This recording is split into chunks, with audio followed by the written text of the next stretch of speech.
कहा जाता है कि हाईवेज ऐसे लंबे चौड़े रास्ते अपने जहन में ऐसी ऐसी चीजों को दबा कर रखते हैं कि आपको क्या ही बताएं। ऐसी घटनाएं कई बार अच्छी घटनाएं होती है तो कई बार बहुत ही बुरी दुर्घटनाएं। जो कुछ भी होता है सारा की सारा कह सकते हैं हाईवेज और लंबे चौड़े रास्तों के अंदर दफन होकर रह जाता है। और उनकी यादें कई बार उभर उभर कर ऐसे ऐसे रूप में सामने आती है कि आप खुद समझ सकते हैं। आप लोग जानते होंगे जब भी आप किसी रोड से चल रहे होते हैं, किसी हाईवे से चल रहे होते तो अचानक से उस रोड में, उस पॉइंट में एक ऐसा बोर्ड आपको दिख जाता होगा कि वहाँ पर लिखा रहता है कि दुर्घटना स्थल, यहाँ पर दुर्घटना होता है, एक्सीडेंट प्रोन प्लेस, जहाँ पर एक्सीडेंट्स होते हैं। कुछ ऐसी पर्टिकुलर जगहें होती ही है, लेकिन वो भी उस नॉर्मल रास्ते में ही होती है। लेकिन वहीं पर क्यों ज़्यादातर दुर्घटनाएं होती है? क्योंकि वहाँ पर पहले हो चुकी हैं। तो इस वजह से उस पर्टिकुलर पॉइंट की जो यादें हैं, उसके जो रहस्य, उसके जो राज हैं, वो बहुत ही ज़्यादा डार्क हो चुके हैं। इसलिए वहाँ पे वाइब जो है वो स्कैरी, वो हॉरर क्रिएट हो गई। इसलिए वहाँ पे और भी ज़्यादा दुर्घटनाएं होने लगी। तो अब वहाँ पर बोर्ड लगा दिए गए और ऐसा बहुत कुछ देखने को मिलता है। ऐसे ही जबलपुर के एक हाईवे में भी एक पर्टिकुलर पॉइंट में ऐसे ही बोर्ड लगा हुआ है। और लोग कितनी भी जल्दी में जा रहे हो, उस बोर्ड के सामने पहुंचेंगे ना तो अपनी गाड़ी की स्पीड भयंकर स्लो कर देंगे, आराम से जाने लगेंगे। फिर चाहे गाड़ी की स्पीड लिमिट कुछ भी वहाँ पर तय करके रखी गई हो, उस लिमिट को तोड़ दिया जाता है और बहुत आराम से वहाँ से गाड़ी ले जाई जाती है। वैसे जबलपुर के इस हाईवे में तो कई सारे ऐसे पॉइंट्स हैं। एक पॉइंट में तो एक बहुत प्रसिद्ध मंदिर भी बना दिया गया है, देवी माता का मंदिर है। कहा जाता है कि जो कोई भी उस हाईवे से, उस पॉइंट से गुजर रहा होता है, उसे रुककर वो मंदिर में प्रणाम करना ही चाहिए। ऐसा करने से देवी माता आपकी रक्षा करती है। लेकिन हर जगह मंदिर बनाना पॉसिबल नहीं होता है। तो जिस पॉइंट की मैं बात कर रहा हूँ आपके सामने, उस पॉइंट पे मंदिर नहीं बना हुआ है, खाली एक बोर्ड लगा हुआ है और वहाँ पर नॉर्मली लोग अच्छे से ही गाड़ी लेकर जाते हैं। लेकिन परमेश नाम का एक लड़का एक दिन ऐसी गलती कर देता है कि वो ज़िंदगी भर पछता रहा है। पछताएगा क्या, आपको आगे समझ में आएगा। परमेश ने एक गलती किया। तो आइए परमेश के थोड़े बैकग्राउंड को समझते हैं। जबलपुर के पास के एक गांव का रहने वाला ये एक साधारण सा लड़का, ये हमेशा से सपना देखता था कि एक बार मेरी पढ़ाई कंप्लीट हो जाए तो मैं जॉब वॉब नहीं करूँगा, मैं एक अच्छा बिजनेस खड़ा करूँगा। उसे ना गाड़ियों का बड़ा शौक था, कार्स का, बसेस का। तो सोचता था मैं ट्रैवल्स या टूर का बिजनेस शुरू करूँगा, जिसको भी जहाँ भी जाना रहेगा अपनी गाड़ी खड़ी कर दूंगा, पूरे गांव में फेमस हो जाऊंगा, फिर जबलपुर में फेमस हो जाऊंगा, ऐसे बड़े बड़े शहरों में मैं अपना नाम फैला कर रख दूंगा। क्लास 12th का एग्ज़ाम पास करने के बाद उसके अंदर वो क्षमता बची ही नहीं कि मैं अब पढ़ लूँ। उसको एकदम श्योर हो गया था कि मुझे ज़िंदगी में अच्छा बिजनेस करना है। घर वालों से ये बात डिस्कस की और घर वालों ने उसकी बात समझते हुए उसको एक अच्छी वाली गाड़ी, एक 7 सीटर गाड़ी दिला दी।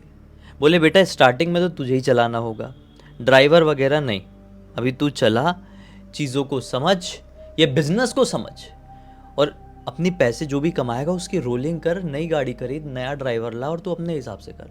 अभी हम तुझे सिर्फ तेरे लिए एक गाड़ी दे दे रहे हैं और तू बिजनेस बढ़ा उससे। इसने बोला कि ठीक है पापा, अच्छी बात है, थैंक यू सो मच। इसको एक बढ़िया सी गाड़ी मिल गई। अब वो गाड़ी अपना चलाना शुरू कर दिया, गांव से सवारी को इकट्ठा करता, जबलपुर लेकर चले जाता, किसी को दूर जाना है, नागपुर जाना है, लेकर जाता। तो ऐसे दूर दूर के भी, मतलब 8-8 घंटे की भी वो ट्रैवल कर रहा था। कोई बोल रहा है कि शिरडी जाना है तो शिरडी लेके जा रहे हैं, कोई बोल रहा है तो मैहर जाना है, मैहर लेके जा रहे हैं, डोंगरगढ़ जा रहे हैं। मतलब ऐसे जो प्रसिद्ध प्लेसेस हैं जबलपुर के आसपास वाले, वहाँ वहाँ ये सबको घुमाता था। ठीक है, सब कुछ अच्छा चल रहा था, रोलिंग वोलिंग पैसों की अच्छे बनने लगी थी और इसकी फुल प्लानिंग हो चुकी थी। एक और गाड़ी खरीदता हूँ 7 सीटर और ड्राइवर को भी हायर कर दूंगा और बिजनेस को थोड़ा एक्सपांड करूँगा। लेकिन कुछ रात पहले उसकी ये प्लानिंग को एक्चुअल उसमें लाने से कुछ रात पहले इसको अपने गांव के ही एक व्यक्ति का फ़ोन आता है। ये बूढ़ा व्यक्ति है, इसकी पत्नी के साथ ही ये रहता। ये दोनों बूढ़े दंपत्ति, उम्र रही होगी दोनों की 65-70 के बीच की। ये दोनों के कोई बच्चे इसलिए नहीं थे क्योंकि ये जो दोनों पति पत्नी थे ना बूढ़े, ये जबलपुर के रहने वाले थे। जबलपुर में इनका एक लड़का रहता था जिस लड़के ने अपनी शादी के बाद अपने माँ बाप को धक्के मार के अपने घर से बाहर निकाल दिया, प्रॉपर्टी वॉपर्टी सब हथिया लिया माँ बाप की। अब माँ बाप ना घर के रहे ना घाट के, तो वो जबलपुर के इस गांव में आ गए थे जो परमेश का गांव था। और उस गांव में एक मतलब समझ लो एक छोटी सी ज़मीन थी, वो गांव के किसी अमीर व्यक्ति की थी। उसने इन लोगों को गिफ्ट कर दिया था और गांव के लोगों ने पैसे दान दिए थे इनको, तो छोटी सी वहाँ पे झोपड़ी बना दिए थे और वहाँ पर ये काफ़ी सालों से रह रहे थे। मतलब कहा जा सकता है कि 10-12 साल से रह रहे थे, ठीक है। तो उनका ही वही बूढ़े अंकल जी का फ़ोन आता है परमेश को, रात के लगभग 12-12:30 बज रहे थे। परमेश के घर पर सब लोग सो चुके हैं और पिछले 2 दिन से ये अपनी गाड़ी कहीं पर भी नहीं चलाया था, कोई इसको बुकिंग नहीं आई थी। और वो घबराई हुई आवाज़ में बूढ़े अंकल जी बोलते हैं, बेटा मेरी बहुत तबीयत ख़राब लग रही है, तेरी आंटी जी भी घबराहट के मारे किसी से बात नहीं कर पा रही है, गाड़ी लेके जल्दी आ जा, मुझे हॉस्पिटल लेकर चल, जबलपुर जाना है बेटा, मुझे बचा ले, मुझे बहुत तकलीफ़ हो रही है। परमेश की पूरी नींद खुल गई। बोले क्या बात कर रहे हो अंकल जी? अंकल जी से पूरे गांव के लोग बहुत प्यार करते थे, क्योंकि जैसा मैंने बताया ना, वो अपने बच्चे उनको अपना नहीं बना पाए थे, उनके खुद के बच्चे, लेकिन गांव वालों ने अपना माने थे उनको। तो वो घबराकर परमेश अपने घर से बाहर निकला और अपने घर में किसी की भी नींद डिस्टर्ब नहीं किया, कि सोचा मम्मी पापा को कुछ नहीं बताता, मैं गाड़ी उठाता हूँ और अंकल आंटी को जबलपुर लेकर निकल जाता हूँ, पता नहीं अंकल को क्या हो गया है, आंटी को क्या हो गया, वो फ़ोन भी नहीं कर रही आंटी ने, तो अंकल ने फ़ोन किया तबीयत ख़राब में। ऐसा बोल के इसने अपनी गाड़ी उठाया धीरे से और निकल गया, अंकल जी के झोपड़ी के सामने लगाया।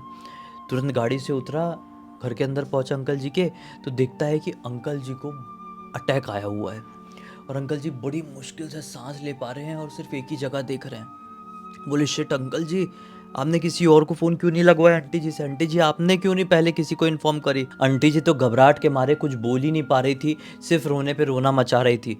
फिर भी जैसे तैसे करके अपने परमेश ने अंकल जी को उठाया, आंटी जी को थोड़ा सहारा दे के उठाया, अपनी गाड़ी में डाला और फुल स्पीड में जबलपुर की तरफ भगाने लगा।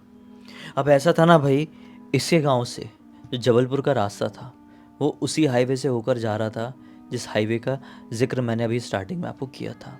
ये वही हाईवे है जिस हाईवे में कई ऐसे पॉइंट्स आते हैं जहाँ पर दुर्घटनाएं रेगुलरली होती है और साफ साफ बोर्ड लगा हुआ है कि यहाँ पर गाड़ी संभल कर चलाएं, दुर्घटनाएं होती है, एक्सीडेंट्स होते हैं। लेकिन अंकल जी को इतनी ज़्यादा तकलीफ थी कि रात के 1-1:30 बजे के आसपास वो फुल स्पीड में इस हाईवे से गाड़ी भगा रहा है।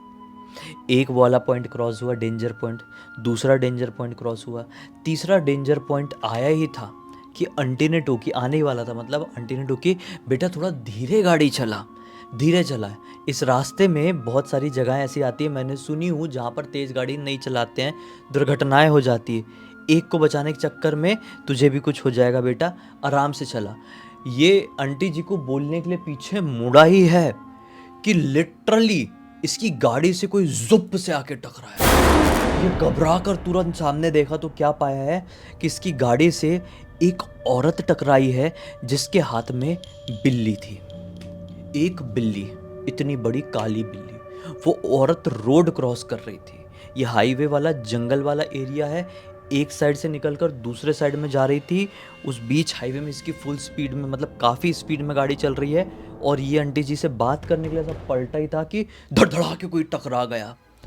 अब इसका दिमाग बिल्कुल ब्लैंक बंद हो गया, अरे शिट ये क्या हो गया, क्योंकि जैसे ये पलटा ना, मतलब समझ लीजिए बात कर रहा है और ये जैसे पलटा और वैसे on the spot on the movement कोई इससे टकराया, उसने देख लिया औरत है, औरत के हाथ में बिल्ली, और उड़ गए ऊपर हवा में। ये बोला शिट, आंटी ने बहुत ज़ोर से चिल्लाए। इसने तुरंत ब्रेक मारा और अपनी गाड़ी से उतर के देखा कि किसी को कुछ हो तो नहीं गया। ऑब्वियसली कुछ बहुत ही खतरनाक हुआ होगा, लेकिन और भी ज़्यादा खतरनाक तो नहीं हो गया। मतलब समझ रहे हैं ना, एक आदमी जब कोई एक्सीडेंट कर देता है तो उसके मन में क्या फीलिंग आती है, वही वाली फीलिंग इसके मन में आई कि मैं उतर के देखता हूँ औरत थोड़ी ठीक है कि नहीं, कि निपटी ली। ये ऐसा सोच के अपनी गाड़ी साइड में लगाया और उतर के पीछे तरफ जाकर देखा तो क्या पाया, औरत कहीं भी नहीं है। औरत दूर दूर तक दिखाई नहीं दे रही है, न इस तरफ दिखाई दे रही है ना उस तरफ दिखाई दे रही है, ना गाड़ी के ऊपर वो रह गई, गाड़ी के सामने भी नहीं है, वो औरत कहीं भी नहीं है। पीछे बिल्ली मरी पड़ी हुई है, उसका गर्दन ऐसा टूट चुका है और उसके मुंह से वो बह रहा है, मसाला बह रहा है पूरा। ये देखकर पूरा ठंडा पड़ गया। इसने आवाज़ भी लगाया, कोई है यहाँ पर, किसी को चोट तो नहीं आई है, लेकिन बिल्कुल भी कहीं से कुछ रिस्पॉन्स नहीं आया। और उसने थोड़ा इधर उधर जंगल तरफ जाके देखने की कोशिश किया कि जो गाड़ी टकराई थी उस औरत से, बहुत तेज़ इम्पैक्ट में थी, वो औरत उड़कर जंगल तरफ वापस तो नहीं चली गई। लेकिन इसने लिटरली बहुत देर तक देखा, मोबाइल का फ्लैश सब चालू करके देखा, इसे कोई भी नहीं दिखाई दिया। ये घबरा गया। इतने में गाड़ी से आंटी जी की चिल्लाने की आवाज़ आई, बेटा बेटा जल्दी आ, बेटा जल्दी आ। ये घबरा गया और तुरंत ही गाड़ी में गया तो देखा कि अंकल जी की सांसें रुक गई है। शिट! अंकल जी की सांसें रुक गई थी, नब्ज रुक चुकी थी, शरीर पूरा ठंडा पड़ रहा था। ये फिर से गाड़ी में बैठा और फुल स्पीड में पूरा जितनी ताकत थी पैर में एक्सीलेटर में मार दिया और भगा दिया बहुत तेज। लेकिन जब ये जबलपुर पहुंचने वाली थी तो आंटी ने रोते रोते बोली दी कि बेटा अंकल जी चले गए बेटा। बस फिर क्या था, बहुत रो रही थी आंटी जी। इसने गाड़ी लगाया, एम्बुलेंस को फ़ोन किया ताकि एम्बुलेंस आए और अब अंकल जी और आंटी जी को हॉस्पिटल लेकर जाए, क्योंकि फाइनली अब पता चलेगी जबलपुर सिटी भी लग गई है, बीच में कुछ ट्रैफिक भी रहेगा, कुछ रहेगा, तो इसलिए इसने सोचा बेटर है एम्बुलेंस को फ़ोन कर देता हूँ। एम्बुलेंस आई, अंकल जी को डाला गया। अंकल जी की मृत्यु हो चुकी थी उसी पॉइंट में जब वो गाड़ी रोका था, ठीक है। आंटी जी भी बैठी और एम्बुलेंस निकल गई। इसने आंटी जी को समझाया, बोला आंटी जी फ़ोन कर देना, हम पूरे गांव वाले आपके साथ हैं, घबराना नहीं। आंटी जी ने भी रोते रोते हाँ कह दी। अब हुआ यूं भाई, लौटने वाली बारी आई। इसने बोला मैं लौटता हूँ अपनी गाड़ी से। ये गाड़ी घुमाकर सोचा कि अब उस रास्ते से नहीं जाऊँगा, बहुत घबराहट हो रही है। उस रास्ते में एक औरत को उड़ा दिया था, जो औरत मुझे मिली नहीं। बिल्ली वहीं पे मरी पड़ी होगी, हिम्मत नहीं होगी हाईवे से जाने की, जंगल वाले रास्ते से जाता हूँ। एक दूसरा रास्ता था जो शॉर्टकट था, और कमाल की बात यह है कि ये शॉर्टकट भूतिया नहीं, बल्कि वो हाईवे को लोग कहते हैं कि वहाँ पर कुछ कुछ पॉइंट्स में भूत भटकते हैं, आत्माएं भटकती, जिनके साथ पहले दुर्घटनाएं हुई है। तो इसने सोचा अब मैं शॉर्टकट से चले जाता हूँ, सेफ़ है, बीच में 4-5 गाँव मिलते हैं, आराम से जाऊँगा, रुकते रुकाते जाऊँगा, रिलैक्स होकर जाऊँगा। दुर्घटना हो गई है तो हो गई, अभी क्या करूँ। एक साथ 2-2 दुर्घटना, अंकल जी की भी मृत्यु हो गई और वो औरत भी उड़ गई है। अब ये जाने लगा भाई जंगल वाले रास्ते से। आप विश्वास नहीं मानोगे, जो सोचा हुआ था ना 4-5 गांव मिलेंगे रास्ते में, वो गांव मिले, वो गांव क्रॉस हुए हैं कि अचानक से जंगल आए ये, और ये शॉर्टकट खत्म होने ही वाला था, वापस से हाईवे लगने वाला था, अब सेफ वाला हाईवे लगने वाला था। किसकी गाड़ी डुडुक डुडुक डुडुक करके रुक गई, बीच जंगल में रुक गई। इसका दिमाग खराब हुआ कि गाड़ी रुक कैसे गई, खराब कैसे हो गई, जबकि गाड़ी की टंकी में लगभग फुल पेट्रोल था और ये सिर्फ जबलपुर तक पहुंचा ही था और अब रिटर्न आ रहा था। और गाड़ी की टंकी बड़ी है, 7 सीटर गाड़ी है, तो गाड़ी में कोई प्रॉब्लम भी नहीं है, सर्विस भी अभी कुछ ही दिन पहले करवाया था प्रॉपर। अचानक से गाड़ी रुक गई।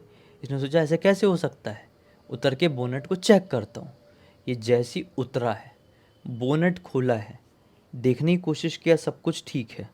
बोनेट जैसी बंद किया, ड्राइवर सीट में इसके अंदर नज़र पड़ी तो इसको ड्राइवर सीट में एक औरत दिखाई दी, जो औरत पूरी तरीके से खून से लथपथ है और बहुत डरावनी दिखाई दे रही है, और इसे बस ऐसे देख रही है, ऐसे। उसके दोनों होंठ नहीं है भाई, पूरा यहाँ से भरा हुआ टप टप टप टप करके निकल रहा है, और बस इसे ऐसे देख रही है, पूरे बाल वाल उजड़े हुए, बिखरे हुए कपड़े फटे हुए हैं। इसने घबराहट के मारे ऐसा कर दिया, डर गया ना उस औरत को देख के, अचानक से ऐसा कर दिया, और जैसे ही उसकी नज़रों से बचने के लिए ऐसा किया है, इसके ऊपर एक बिल्ली ने झपट्टा मारी। एक बिल्ली जो कि कम से कम इतनी बड़ी, छोटे शेर के साइज की बिल्ली, काली बिल्ली, इसके ऊपर झपट्टा मारे और इसको यहाँ पे पंजा मारी कान में। इसका कान का इतना पोर्शन उखड़ के अलग हो गया, इतना वाला पोर्शन अलग हो गया, और चिल्ला के भागा है, गाड़ी वाड़ी छोड़ के भागा है, और साथ में हनुमान चालीसा भी बोलना शुरू कर दिया नॉन स्टॉप रिपीट में। ये पीछे पलट कर नहीं देख रहा है कि मेरे पीछे कोई आ तो नहीं रहा है, क्या हो रहा है। लगभग ये 1 किलोमीटर करीब भागा होगा हनुमान चालीसा पढ़ते हुए। फिर ये रियलाइज़ करता है मैं एक बार पलट के तो देख लूँ। पलट के देखता है तो पीछे कोई भी नहीं। अब ये गाड़ी छोड़कर कितनी दूर भागेगा, गाड़ी में चाबी लगी हुई है, गाड़ी ओपन है, सब कुछ है। बजरंगबली का नाम लेने से इसके दिमाग में आया कि वो चीज़ मेरा पीछा छोड़ दी है। अब मैं ज़ोर ज़ोर से हनुमान जी का नाम लेते हुए, मंत्र पढ़ते हुए या चालीसा या बजरंग बाण पढ़ते हुए गाड़ी तक जाता हूँ। गाड़ी लेके तो जाना ही पड़ेगा मुझे, गाड़ी छोड़ के तो मैं ऐसे जंगल में जा नहीं सकता। चाबी आबी भी लगी हुई नहीं तो गाड़ी निपटा ही देगा कोई चोर हो रहा ना। तो ये अब ज़ोर ज़ोर से हनुमान जी का नाम लेते हुए गाड़ी तक पहुंचा है।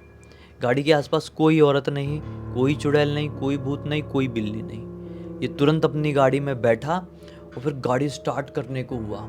गाड़ी स्टार्ट नहीं हुई और ढप से इसकी गाड़ी के बोनट में कोई आकर कूदा है।